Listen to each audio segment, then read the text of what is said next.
Bismillahirrahmanirrahim. Assalamualaikum warahmatullahi wabarakatuh.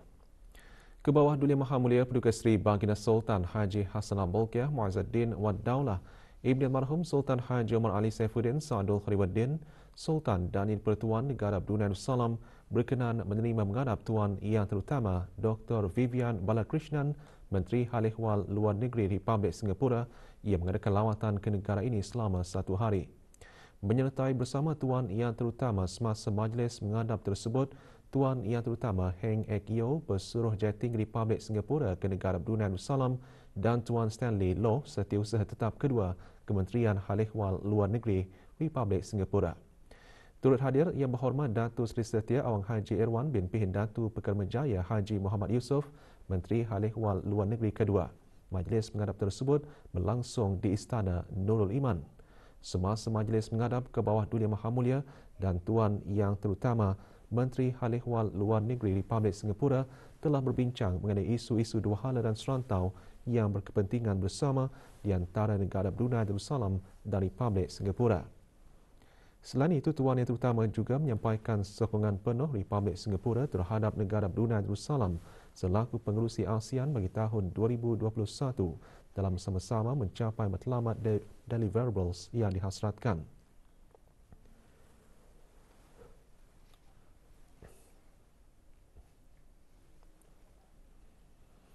Ke bawah Duli Maha Mulia Paduka Seri Baginda Sultan Haji Hassanal Bolkiah Muazzaddin Wad Daulah Ibn Almarhum Sultan Haji Omar Ali Saifuddin Sa'adul Khaliwaddin, Sultan dan Di-Pertuan Negara Brunei Darussalam telah berkenan menghantar titah-titah pertusan tahniah kepada Tuan Yang Terutama Dr. Arif Albi, Presiden Republik Islam Pakistan.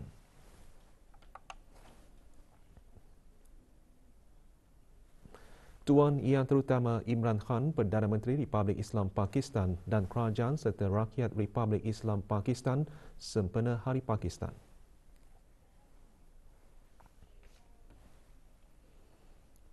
Pada menjunjung titah perkenan ke bawah Duli Maha Mulia Paduka Seri Baginda Sultan Haji Hassanal Bolkiah Muazzaddin Wad Daulah Ibn Almarhum Sultan Haji Omar Ali Saifuddin Sa'adul Khaliwaddin, Sultan dan Di-Pertuan Negara Brunei Darussalam dan merujuk kepada siaran media Jabatan Perdana Menteri bertarikh 10 Mac 2021. Jabatan Perdana Menteri maklumkan penangguhan kebenaran kemasukan warga negara asing dari Malaysia termasuk perjalanan transit melalui pos-pos kawalan darat dan laut dengan melintasi negara Brunei Darussalam adalah dilanjutkan selama 14 hari lagi, iaitu dari 24 Mac sehingga 7 April 2021. Sementara itu, transit melalui negara Brunei Darussalam hanya boleh dipertimbangkan bagi kenderaan-kenderaan yang mempunyai penyata kebenaran transit yang dikeluarkan oleh Kerajaan Negara Brunei Darussalam dengan jaminan atau sokongan daripada pihak berkuasa Malaysia yang berkenaan dengan dikenakan syarat dan prosedur kemasukan yang sedia ada. Bagi tujuan berikut iaitu atas urusan rasmi kerajaan, persekolahan, perkhidmatan kecemasan seperti ambulans, polis dan tentera dan transport operators berdaftar di Malaysia dengan permit lintas batas yang dikeluarkan oleh Kerajaan Negara Brunei Darussalam bagi penghantaran bekalan import yang esensial ke negara Brunei Darussalam dan Malaysia. Penangguhan sementara kebenaran bagi pengambilan dan penghantaran barangan milik individu di lokasi-lokasi khusus di pekarangan sempadan checkpoints yang dibuat oleh runners berdaftar di negara Brunei Darussalam juga adalah dilanjutkan selama 14 hari sehingga 7 April 2021. Penangguhan sementara kebenaran bagi keluar dan masuk negeri secara ulang-alik komuter melalui pos-pos kawalan darat maupun laut bagi tujuan pekerjaan adalah juga dilanjutkan selama 14 hari sehingga 7 April 2021. Syarat-syarat bagi pertimbangan keluar masuk yang dinyatakan di atas adalah tertakluk kepada penelitian Jawatankuasa Pandu Hal Ehwal Rentas Sempadan dari semasa ke semasa. Bagi sebarang maklumat lanjut dan terperinci boleh menghubungi travel hotline di talian 120 semasa waktu bekerja. Mesyuarat pertama dari musim permesyuaratan ke-17 Majlis Mesyuarat Negara yang bersidang bagi hari ke-8 kemarin meluluskan peruntukan Kementerian Sumber Semula dan Pelancongan berjumlah lebih 68 juta ringgit untuk dijadikan sebahagian daripada jadual Rang Undang-Undang 2021 Perbekalan 2021-2022. Dewan juga membahaskan peruntukan lebih 296 juta bagi Kementerian Hal-Ehwal Agama. Yang Berhormat Datuk Seri Setia Awang Haji Ali bin Apong, Menteri Sumber Utama dan Pelancongan, ketika membentangkan mukadimah peruntukan kementeriannya antara lain mengongsikan pencapaian yang diraih sepanjang tahun 2020 bagi sektor pertanian, perikanan, perhutanan dan pelancongan.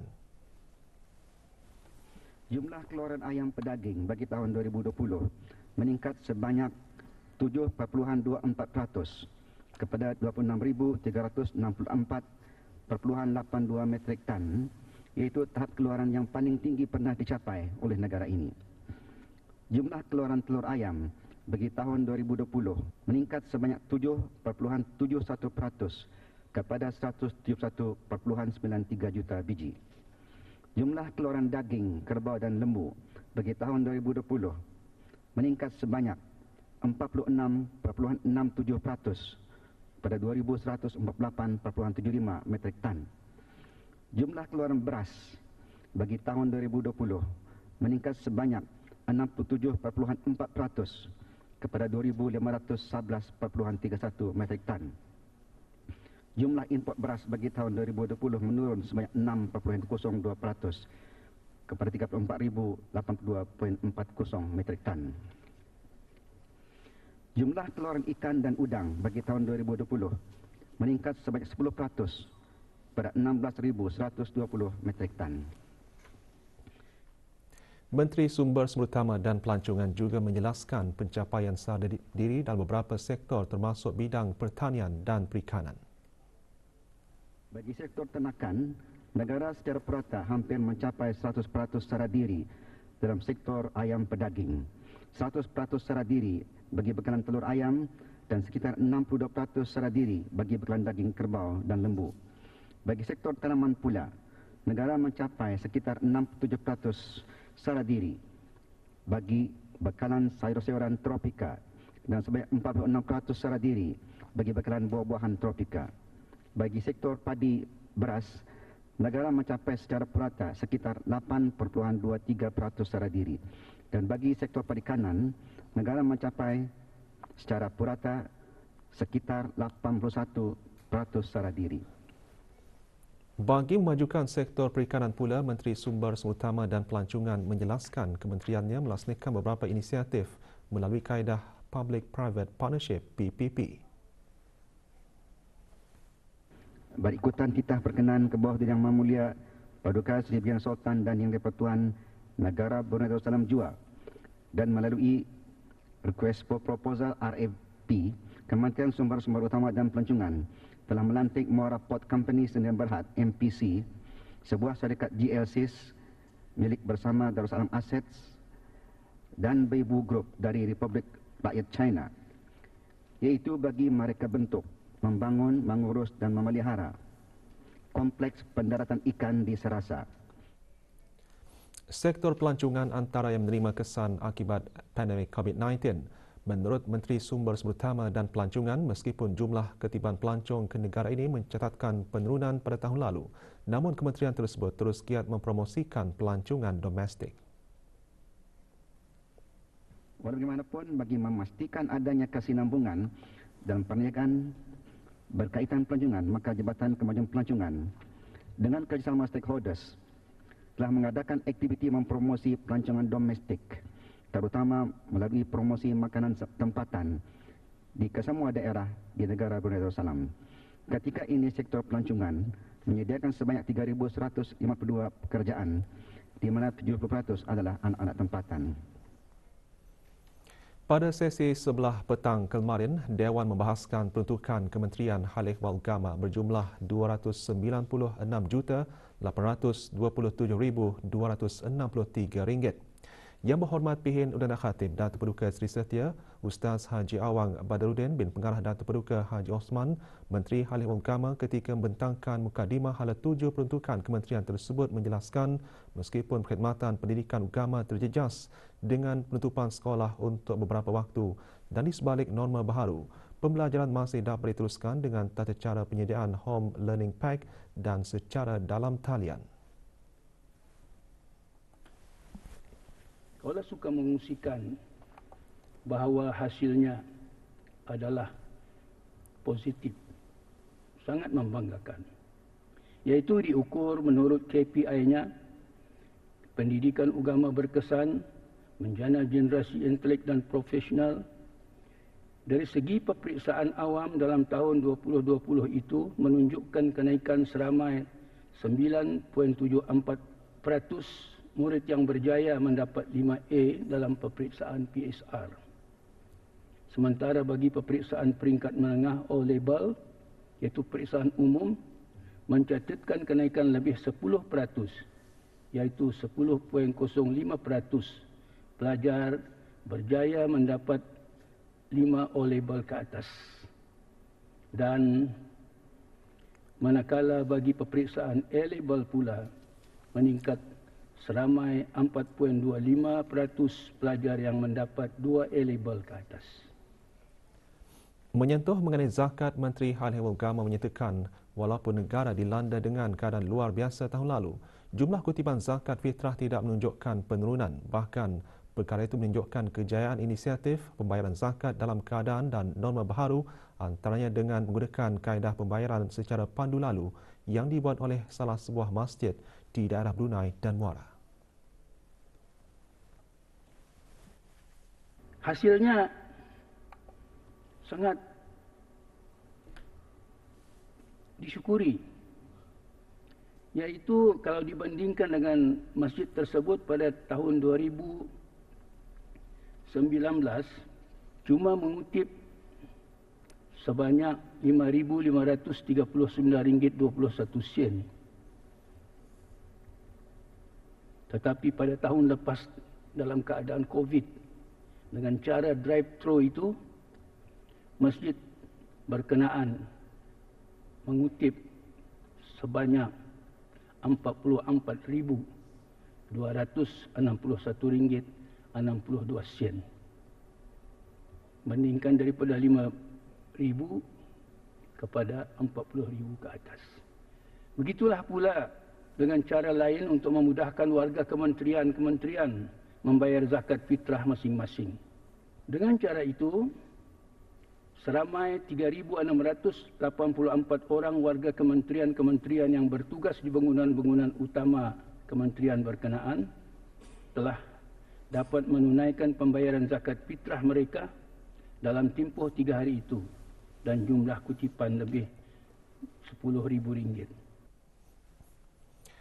Menteri Hal Ehwal Agama juga mengongsikan data dan statistik pelaksanaan Perintah Kanun Hukuman Jenayah Syariah yang dikuatkuasakan sepenuhnya secara berfasa bermula 1 Mei 2014. Sebanyak 652 kes di bawah kesalahan am yang telah selesai pendakwaannya dan 23 kes di bawah kesalahan curi yakni sarikah yang didakwa pendakwaannya di bawah kesalahan yang boleh dihukum takzir sahaja dengan denda atau dengan penjara atau dengan kedua-duanya, bukan di bawah hukuman had atau hudud. Dan 1 kes didakwa di bawah kesalahan mencederakan yang dijatuhi hukuman penjara serta arash, iaitu semacam pempasan yang wajib dibayar oleh pesalah kepada mangsa. Kementerian Hal Ehwal Agama melalui Majlis Ugama Islam Brunei akan sentiasa meningkatkan integriti pelaksanaan kawalan atau undang-undang yang sedia ada. Menteri Hal Ehwal Agama menjelaskan perkara tersebut semasa sesi perbahasan bagi menjawab soalan yang diajukan oleh Yang Berhormat Awang Haji Abdul Hamid alias Sabli bin Haji Arsad. Untuk meleratkan halal bukan saja kepada makanan tetapi juga barang-barang lain, bukan saja daripada kita pada masa ini sebagaimana yang dimaklumi, bukan saja daging, ada undang-undangnya, daging-daging halal, undang-undang termasuk penyembelihannya. Bahkan juga dari segi kawalan, daripada pembekal-pembekal masuk restoran-restoran, barang-barang yang dibekalkan itu adalah diaudit kehalalannya. Juga ditimbulkan Perintah Pendidikan Agama Wajib 2012 daripada Yang Berhormat Pengiran Haji Muhammad bin Pengiran Haji Osman alias Osman. Bagi menjawab persoalan tersebut, Menteri Halil Agama menegaskan perintah tersebut mewajibkan ibu bapa atau penjaga untuk mendaftarkan anak masing-masing ke persekolahan agama, bukan mengikuti pelajaran agama. Akta mengenai pelajaran agama yang wajib itu bukan pelajaran agama wajib. Akta itu ialah mewajibkan ibu bapa anak-anak Islam ataupun penjaganya yang anak-anaknya berumur sekian-sekian, sekolah untuk sekolah rendah, untuk menghantar anaknya ke persekolahan agama. Bukan menghantar untuk pengajian agama, persekolahan agama. Jadi maknanya akta itu memastikan adanya sekolah agama. Jadi mereka dipersekolahkan di sana. Jadi kerana itulah dari segi agama, akta itu ialah akta persekolahan agama, sekolahan wajib. Sidang disambung lagi hari ini pukul 9.30 pagi. Negara Brunei Darussalam prihatin dan mengambil perhatian berat akan perubahan iklim dan kesannya. Menyedari akan kepentingan ini, usaha bersepadu di semua peringkat dalam menengani dan mengawal perubahan iklim dalam mendukung inisiatif protokol hijau melalui pendekatan Whole of Nation. Yang Berhormat Datuk Seri Setia Awang Abdul Muttalib bin Pihin Orang Kaya Seri Setia dan Terpaduka Haji Muhammad Yusof, Menteri Pengangkutan dan Info Komunikasi menggariskan perkara tersebut dalam putusan sempena memperingati Hari Kaji Cuaca Sedunia 2021. Kementerian Pengangkutan dan Info Komunikasi melalui Jabatan Kaji Cuaca Brunei Darussalam BDMD akan terus mengukuhkan kerjasama dengan pelbagai pihak di peringkat nasional, serantau maupun antarabangsa. BDMD selaku agensi kaji cuaca kebangsaan telah menghasilkan laporan unjuran iklim untuk negara Brunei Darussalam, iaitu hasil kerjasama dengan pihak Meteorological Office Hadley Centre, United Kingdom. Laporan tersebut menunjukkan peningkatan trend purata suhu udara permukaan sebanyak 0.04 darjah Celsius setiap tahun bagi tempoh 30 tahun akan datang. Hasil kajian berkenaan dihasratkan dapat membantu agensi-agensi yang berkepentingan untuk membuat perancangan dasar dan tindakan dalam mengatasi kesan perubahan iklim. Dengan tema Lautan, Iklim dan Cuaca Kita atau The Ocean, Our Climate and Weather, Hari Kaji Cuaca Sedunia disambut setiap 23 Mac. Tema tersebut meraihkan fokus Pertubuhan Kaji Cuaca Sedunia WMO menghubungkan lautan, iklim dan cuaca ke dalam sistem bumi dan selaras dengan bermulanya United Nations Decade of Ocean Science for Sustainable Development 2021-2030. Sambutan bagi menghargai sumbangan penting yang diberikan oleh perkhidmatan kaji cuaca dan hidrologi kebangsaan dalam memastikan keselamatan dan kesejahteraan masyarakat di seluruh dunia. Bersempena dengan sambutan Hari Kaji Cuaca Sedunia 2021, Jabatan Kaji Cuaca Brunei Darussalam lewat petang kemarin mengadakan majlis membaca surah Yasin dan tahlil. Majlis diadakan di Surau Lapangan Terbang Antarabangsa Brunei. Hadir Awang Haji Muhammad Nazri bin Haji Muhammad Yusof, Setiausaha Tetap Kementerian Pengangkutan dan Info Komunikasi. Majlis didahului dengan bacaan surah Yasin, tahlil dan doa selamat. Juga hadir Awang Haji Hairul Muhammad Daud bin Haji Abdul Karim, Timbalan Setiausaha Tetap Info Komunikasi Kementerian Pengangkutan dan Info Komunikasi. Awang Muhammad Husaini bin Haji, Pengarah Kaji Cuaca. Ketua-ketua serta pegawai-pegawai dan kaki tangan jabatan-jabatan di bawah Kementerian Pengangkutan dan Info Komunikasi. 15 kes aktif masih dirawat di Pusat Pengasingan Kebangsaan. Dalam siaran akhbar Kementerian Kesihatan mengenai situasi terkini jangkitan COVID-19 di negara Brunei Darussalam melaporkan tiada kes baru dicatatkan kemarin. Sementara itu, jumlah keseluruhan kes jangkitan di negara ini kekal 206, manakala jumlah keseluruhan kes sembuh adalah 188.